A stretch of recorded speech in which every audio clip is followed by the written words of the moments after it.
belajar tentang ini.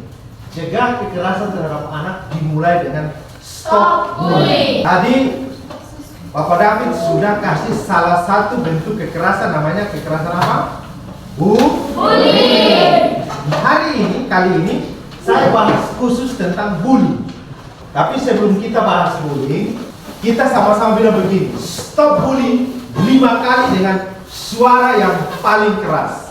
Sekaligus saya ajak Bapak Ibu Guru, kita katakan bersama-sama, ini sebagai ikrar kita, sebagai doa kita agar sekolah ini tidak terjadi bullying.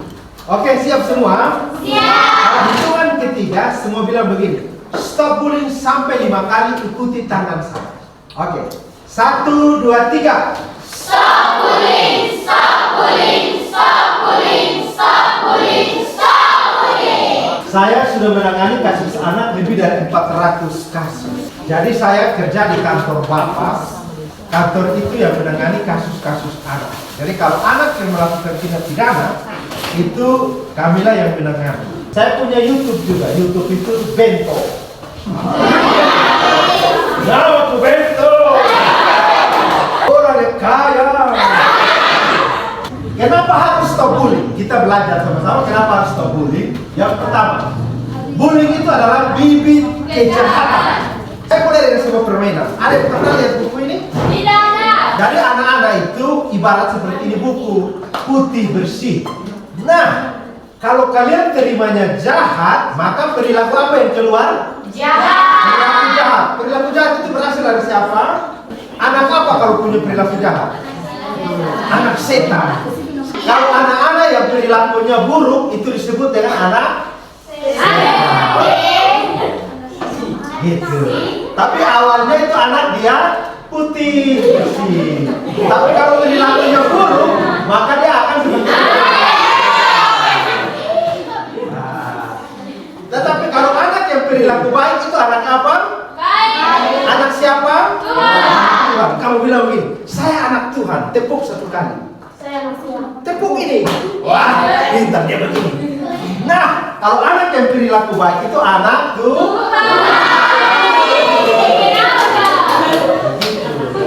Karena dia punya tangan tadi. Dia anak jajah. Iya.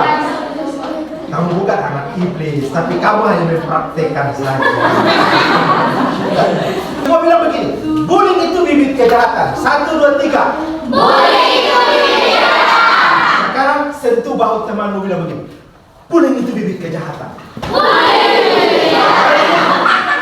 Oke, yang kedua, bullying itu berpotensi terjadi tindak pidana. Bibit itu apa coba? Ada yang tahu? Hah? Bibit itu ada di sini yang taruh sayur.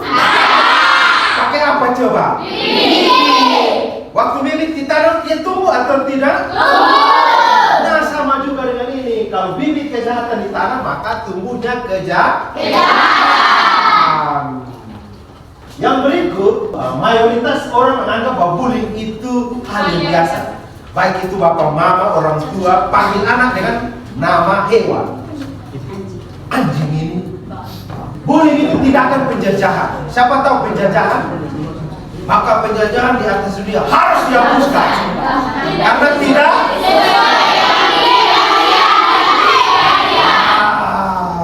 Yang suka bullying itu penjajah. Kenapa harus anak? Siapa itu anak? Kalau menurut undang-undang itu belum berusia 18 tahun. Di sini sudah ada di atas 18? Belum. Berarti semua masih anak. Kalian harus dilindungi. Kalian harus diapa? Lindungi. Karena anak selalu menjadi objek dari tindakan kekerasan. Apa itu bullying? Kita baca sama-sama hitungan ketiga. 1, 2, 3. Perilaku intimidasi yang melakukan secara berkelanjutan upaya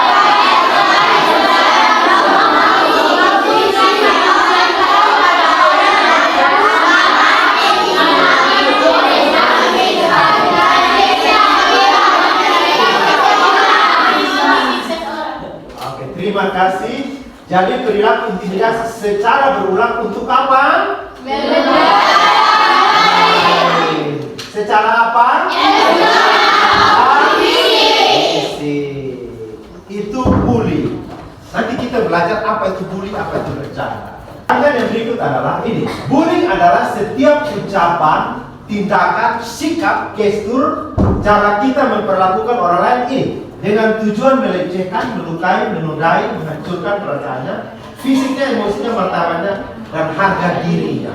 Jadi kalau kalian melakukan sesuatu punya tujuan ini, melecehkan orang lain, melecehkan temanmu, itu bullying.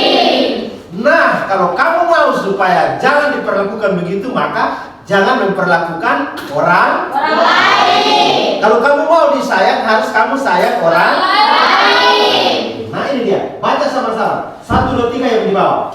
Dan sebagaimana kamu menghendaki supaya orang berbuat kepadamu, perbuatlah juga demikian kepada mereka. Siapa tahu terambil dari mana? Alkitab. Coba kasih tahu Alkitab mana? Saya kasih 50.000.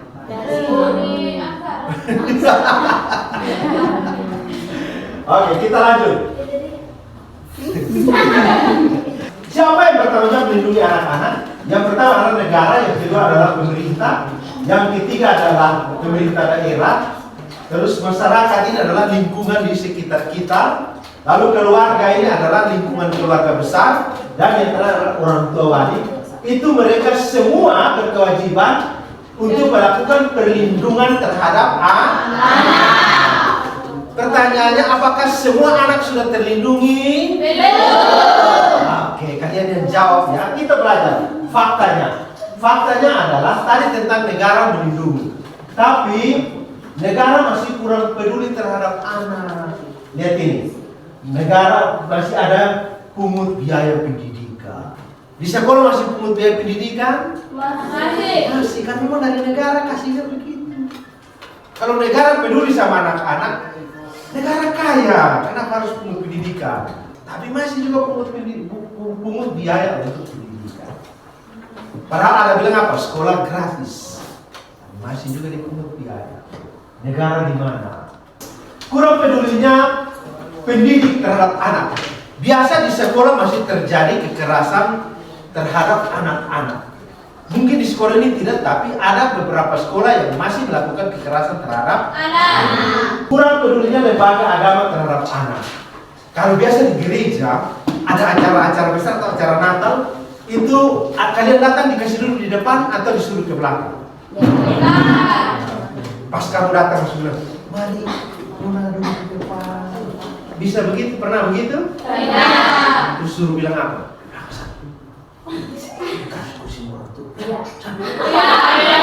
Begitu? Kalian yang mengaku bukan Pak yang saling. Betul toh? Betul. Jadi kalau di depan itu yang duduk siapa-siapa? Orang tua. Kalian duduk di mana? Coba kalau gereja peduli ya, gereja kalian pas datang sebelum ini. Ibu silakan, Nona silakan, Ibu. Orang tua, bapak mama di belakang ya. Karena kalian ini akan menggantikan kami yang sudah tua kawin dan kurang pedulinya lingkungan sosial. Satu kali Pak Beni tangani kasus anak persetubuhan. Anak-anak SMP itu mereka nonton video porno. Terus ada tetangga lewat tidak juga tegur. Jadi masyarakat kita sekarang ini kurang peduli terhadap anak-anak. Anak-anak mau kumpul di situ mau bikin apa sih? Tidak ada yang datang kok cerita tanya. Kamu bikin apa di sini? Anak-anak akhirnya nonton video porno. Setelah dia menonton video porno, dia menyetubuhi anak usia 8 tahun. Karena masalah ini kurang pedulinya lingkungan sosial, malas tahu sekarang. Lalu yang berikut, lebih parah lagi, ini dia. Kurang pedulinya keluarga terhadap anak. Kalian tahu keluarga itu siapa? Kita berharap negara peduli sama kita berharap yayasan sosial peduli, kita berharap guru-guru peduli, kita berharap lembaga agama peduli, kita berharap lingkungan sosial peduli, dan bahkan kita berharap yang ini, keluarga peduli, tapi faktanya tidak terjadi. Terus apa yang peduli dengan diri kalian?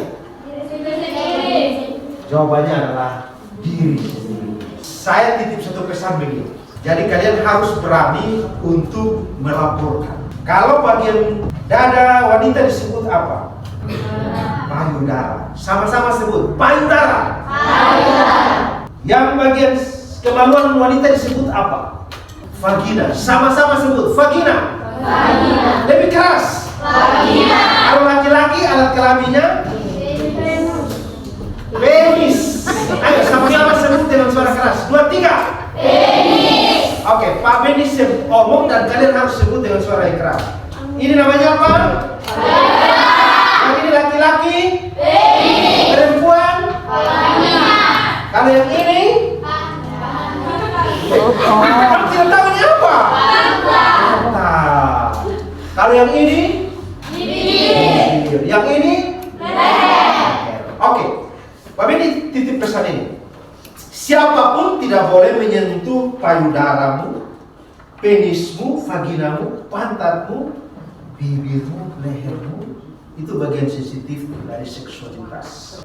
Satu kali ada anak yang diperkosa oleh om kandungnya. Dia malu sebut vaginanya. Jadi dia tutup rahasia. Tidak mau cerita ke mamanya bahwa dia disetujui oleh omnya. Karena apa? Kalian itu dilarang untuk sebut ini vagina. Padahal itu tidak boleh. Kalian tahu, kalau menyentuh saja itu disebut dengan pelecehan seksual. Ancaman pidananya berapa? 9 tahun. Terus yang laki-laki, Pak Beni tangani kasus di WNA, laki-laki setubuhi laki-laki. Lewat mana? Lewat pantat. Jadi kamu laki-laki jangan pikir bahwa kamu aman. Kamu juga punya risiko. Jadi hati-hati, semua bagian tubuhmu jangan dipegang oleh orang lain selain kamu sendiri. Oke? Setuju? Setuju. Ada yang menyentuh payudara kalian, lapor. Pak Beni lagi sementara tangani kasus Pak Guru remas payudara siswi SMP di WNA. Pidananya dia kena hukuman 5 tahun 4 bulan. Tambah subsidi lagi 3 bulan. Tambah denda tidak salah 100 juta. Jadi siapapun tidak boleh menyentuh apapun payudara, vagina, penis, pantat. Dilaporkan. Kalau guru tidak tanggapi, langsung lapor ke DP 5A. Nanti ada nomor. Itu kita tidak boleh membiarkan perilaku-perilaku buruk seperti itu, perilaku-perilaku sampah seperti itu terjadi pada anak-anak. Sepakat? Sepakat. Siapa yang melindungi diri kalian? Diri sendiri. Kalau kamu tidak lapor, kamu akan menderita. Siapa saja pelaku bully? Yang pertama adalah orang, yang kedua adalah anak. Orang dewasa itu di atas 18 tahun. Yang anak-anak itu di bawah 18 tahun. Dia punya bentuk hidung beda. Terus apakah harus dibully? Tidak. Apakah dibully? Tidak. Karena beda fisik dibully, beda agama dibully, beda perilaku dibully. Kita diajar tidak boleh berbeda, harus sama. Kalau berbeda sebut membangkang. Penyebab bullying dari sisi korban, penampilan fisik, orientasi seksual, ras, kelihatan lemah, terlihat tidak mudah bergaul. Jadi biasa yang menjadi objek bullying itu ini, yang penampilan fisiknya beda, terus beda ras, orientasi seksual itu semacam ini. Hai kamu, aku saya ketemu kamu. Nah itu biasa yang agak jadi tidak laki tidak perempuan. Tapi jangan sampai kita dulu kita iya saya juga. Kita balas begitu. Itu kita sedang membuli. Jadi kalau ada teman yang memang perilaku begitu ya sudah kasih tinggal saja. Jangan jadi hakim untuk menghakimi orang lain. Bagus. Lalu yang berikut ini dari sisi korban. Sekarang dari sisi pelaku itu memiliki masalah pribadi, pernah jadi korban bully, rasa iri pada korban, kurangnya pemahaman, kesulitan mengendalikan emosi, besar dalam keluarga yang kurang kasih sayang, merasa bahwa bully itu menguntungkan. Jadi ini penyebab orang melakukan bully dari sisi pelaku. Sekarang kita masuk dalam bentuk bully. Yang pertama adalah pelecehan verbal. Pelecehan verbal itu menggunakan kata-kata. Misalkan apa?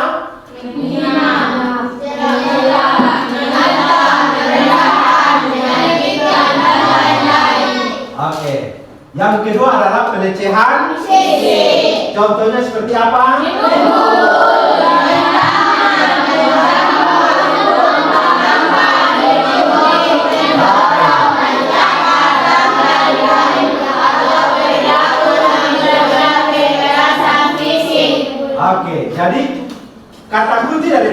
verbal itu menggunakan apa? Kata kunci dari pelecehan fisik itu menggunakan apa? Pakai fisik. Yang ketiga adalah pelecehan sosial. Pelecehan sosial itu adalah seperti memfitnah, menyampaikan pesan negatif dan lain-lain berdampak secara luas. Bullying itu melecehkan. 1, 2, 3. Bullying itu melecehkan. Siapa tahu melecehkan? Nah, melecehkan itu seperti ini.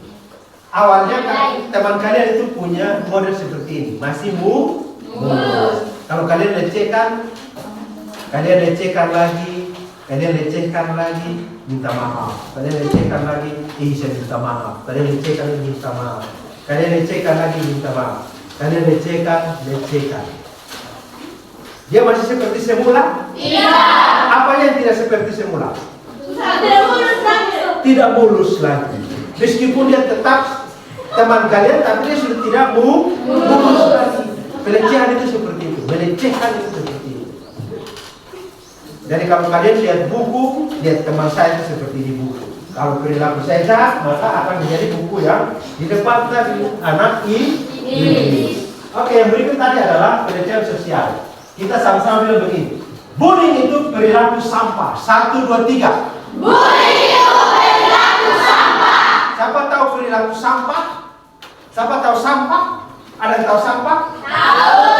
Sampah itu kira-kira seperti apa? Berguna. Tidak. Perilaku sampah itu berguna? Tidak.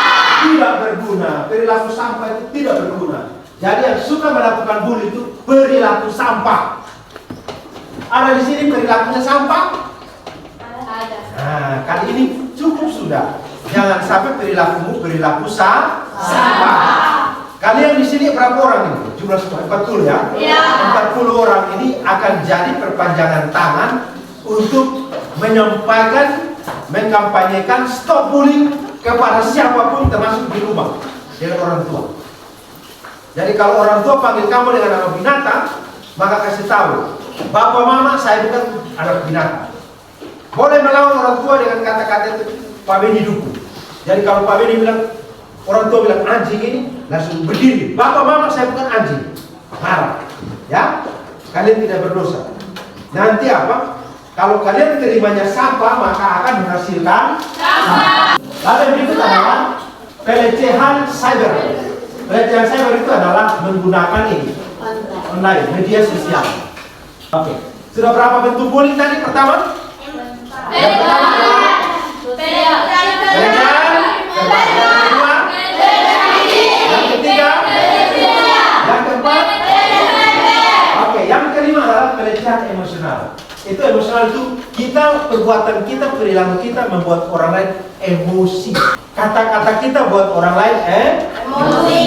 Itu pelecehan semacam hina orang, panggil dengan nama bapak. Ada panggil nama bapak di sini? Nah, sekarang mulai stop. Bullying itu penghinaan terhadap martabat manusia. Tepuk bahu temanmu. Bullying itu penghinaan terhadap martabat manusia.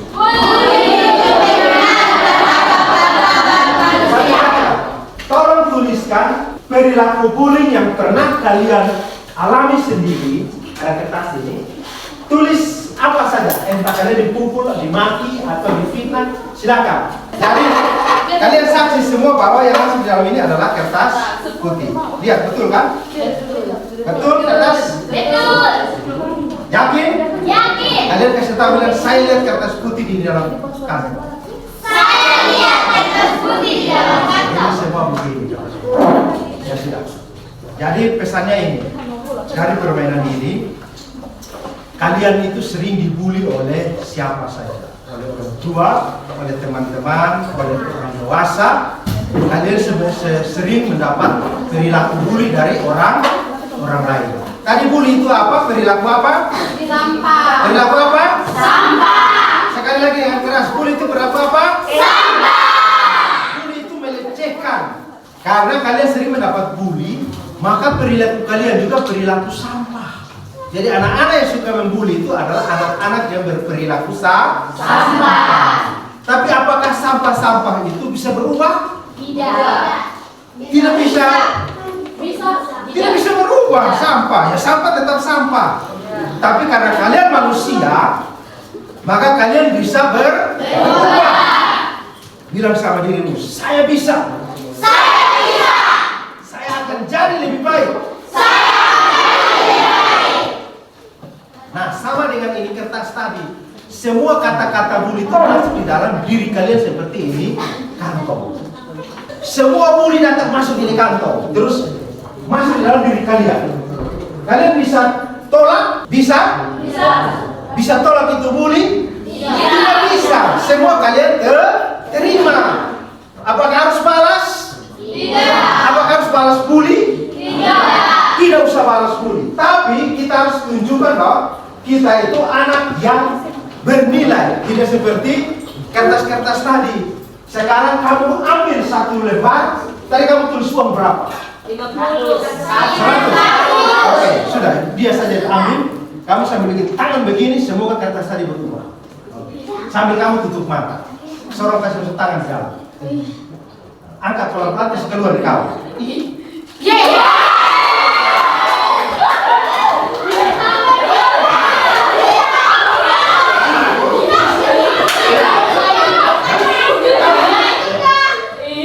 Oh, terserah.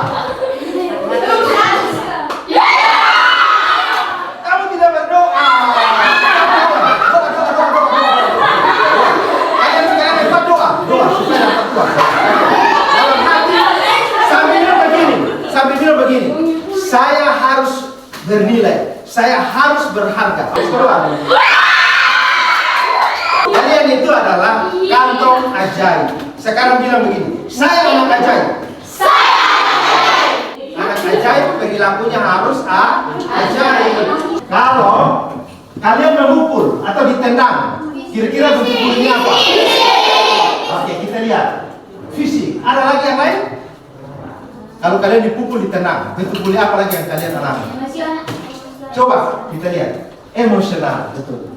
Jadi satu perilaku bully dapat memenuhi 2-3 bentuk bully. Kalau kalian membicarakan keburukan teman, pelecehan apa? Apa lagi? Sosial. Oke, kita lanjut ini. Beda antara bullying dengan bercanda. Bullying itu menggunakan apa? Kekerasan. Bercanda itu bersenda gurau, berseloroh atau berkelakar. Ini ciri-cirinya. Kalau bullying itu menang sendiri, bercanda itu semua orang menikmati. Bullying itu beberapa kali terjadi. Bercanda itu tidak ada yang tersakiti. Bullying itu menyebabkan orang lain tersakiti. Jadi kalau menyebabkan orang lain tersakiti itu bullying. Bercanda itu semua dapat berpartisipasi dengan setara. Sama-sama bisa ketawa. Lalu sengaja dilakukan kalau bullying. Bercanda itu pakai kekerasan atau tidak? Tidak. Saya akan bercanda sampai saya tenang. Langsung dia jatuh. Kenapa itu? Saya bercanda saja ibu. Langsung saya jatuh. Kenapa dia menangis? Saya bercanda saja ibu. Bercanda pakai kekerasan?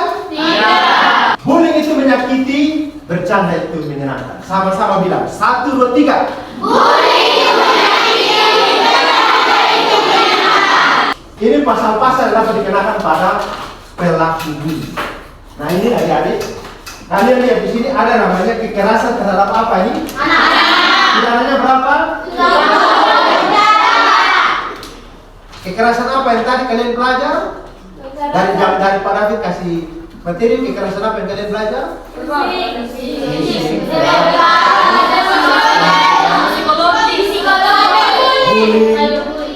Di sini ada sebut itu kekerasan? Tidak ada. Berarti semua kekerasan itu masuk di sini. Terhadap siapa? Siapa yang mau melakukan kekerasan? Dilaporkan pidananya berapa? Ada yang mau masuk penjara? Nah ini pasal 170 itu dengan terang-terangan menggunakan apa ini? Kalau toki teman pakai tenaga atau tidak? Kalau tempeleng pakai tenaga atau tidak? Kalau di rumah dipukul bapak pukul sakit pakai tenaga tidak? Kalau orang tua masih pukul kalian, kasih tahu kekerasan itu menghasilkan kekerasan. Jadi kalau kalian di rumah sering dipukuli, maka kalian besar kalian akan jadi pelaku-pelaku pukul anak-anak muda. Kalau mama marah begitu, pergi pegang atau peluk dia cium. Itu mama punya marah. Kuncinya itu. Kalau bila perlu, kalian anak-anak ini hari di rumah dikeluarkan. Kalau bapak lagi kasih kalian sesuatu, kalian peluk baru kalian terima kasih bapak. Ada yang pernah bilang terima kasih bapak? Yang laki-laki nih. Jangan lebih terima kasih, tapi peluk bapak terima kasih. Kamu tahu, kalau bapak lagi peluk itu, dia rasa senang sekali. Laki-laki perempuan dua, laki-laki dua. Oke, ikuti saya. Ikuti apa yang Pak lakukan. Perhatikan ya. Jadi beda di tangan kalian itu adalah tisu. Saya punya kertasnya warna, saya punya merah ya. Ini warnanya putih. Ikuti yang saya lakukan. Kalian taruh ke depan, taruh tangan kanan ke atas. Tangkap ini kain, tarik begini ke atas. Sambil buat bulatan kecil. Sudah? Oke, sudah. Sambil kaki kiri dimajukan. Lalu dikasih masuk benda itu di tangan ini. Begini. Pelan-pelan sambil bilang begini. Ini seolah-olah buli. Dan kita harus kasih hilang ini buli. Usahakan rapat, tidak boleh ada yang lihat. Masih lihat di situ? Buli harus dikasih hilang. Kita sama kalian bilang begini. Buli harus hilang. 1, 2, 3. Buli harus hilang. Buli harus hilang. Lagi. Buli harus hilang. Buli harus hilang. Buli harus hilang. Harus hilang. Hilang begini sampai betul-betul hilang. Sudah yakin semua hilang? Tidak. Kamu tidak yakin buli hilang? Siapa? Kalian yakin tidak buli hilang? Yakin tidak buli hilang? Kalianlah saksinya dan kalianlah pelakunya. Buli harus hilang. 3 hitungan ketiga bilang buli harus hilang. Buli harus hilang. 1, 2, 3. Buli harus hilang. Buli harus hilang. Buli harus hilang. Sekarang angkat kedua tanganmu dan usahakan itu benda yang di tanganmu hilang. Kamu tidak yakin hilang? Aduh. Kalau sudah yakin buli hilang, harus kasih hilang itu barang. Ya? Yakin buli hilang? Yakin. Yakin kertas hilang? Yakin buli hilang? Tidak yakin buli hilang? Harus buli hilang. Yakin buli hilang? Yakin. Kertas hilang? Tidak. Yakin buli hilang? Kertas hilang? Yakin. Oke, kita buktikan. Hitungan ketiga. 1, 2, 3. Oke, silakan duduk. Demikian yang dapat saya sampaikan. Saya berharap begini. Kalian adalah partnernya saya, perpanjangan tangannya kami dari DP5A maupun dari Dinas DPKU. Jangan lagi ada perilaku-perilaku buli di sekolah. Bapak Ibu Guru, saya titip pesan. Bapak Ibu Guru, kita sama-sama memulai satu kebiasaan yang baik untuk menciptakan generasi-generasi emas yang berkualitas. Dan kelak saya akan bertemu dengan orang-orang yang berhasil. Yaitu siapa? Yaitu kalian. Bilang sama dirimu, saya adalah orangnya. Saya harus berhasil. Harus berani mengatakan tidak, begitu. Termasuk di rumah, ya, termasuk di rumah. Banyak kasus kekerasan yang terjadi yang kami tangani, pelaku kekerasannya adalah bapak kandung, om kandung, kakak kandung. Jadi privasi anak perempuan itu harus dijaga, Jangan pergi sendiri, usahakan, karena ada saja mata-mata orang-orang yang nakal, yang selalu berhati. Nanti ada kesempatan dia berbuat yang tidak senonoh, gitu ya.